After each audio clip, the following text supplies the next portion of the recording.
Alright, so if you're going to want to start flipping phones for profit in your area, basically you want to go to Facebook and create a new listing, and you're going to add one of those pictures that say we buy iPhones or Androids, and you're going to create a listing. You're going to put it in cell phones or any other random category. It really doesn't matter, and basically put like see pictures for details, can meet today, damaged okay, financed okay, and then in the product tags you're going to put like iPhone X, iPhone XS Max, basically anything that people might be searching to find your listing. And you're going to do this, and you're going to create 2 or 3 different ads.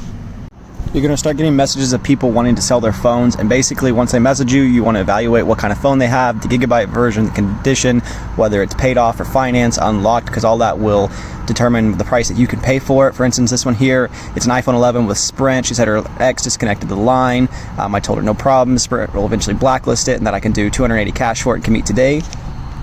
If you want to know how I came up with the offer of $280 for her iPhone, what price you can buy the phone at, you go to eBay, type in iPhone 11 Sprint, because that's what it is. You're going to go on the right side, and you're going to go all the way down to sold list items, and you're going to view the ones that have actually sold for, not what people are asking. You're going to look for one that has like a generic picture, or not a generic picture, but the opposite of a generic picture, like someone actually took the picture. So look out for the Pro Maxes. We're looking for just a plain 11. This one's an 11. It also says check IMEI, which you'll find is what's the big word to use with finance phones on eBay. They sold for $395. This is one of the cheapest ones I found on here. Then you're going to go to eBay Final Fee Calculator. It's an app, and you're going to put in the sold price at $395. Shipping is going to be around $6. Then after PayPal fees and eBay fees, it's going to show a profit of $337, but that's not actual profit. That's just gross.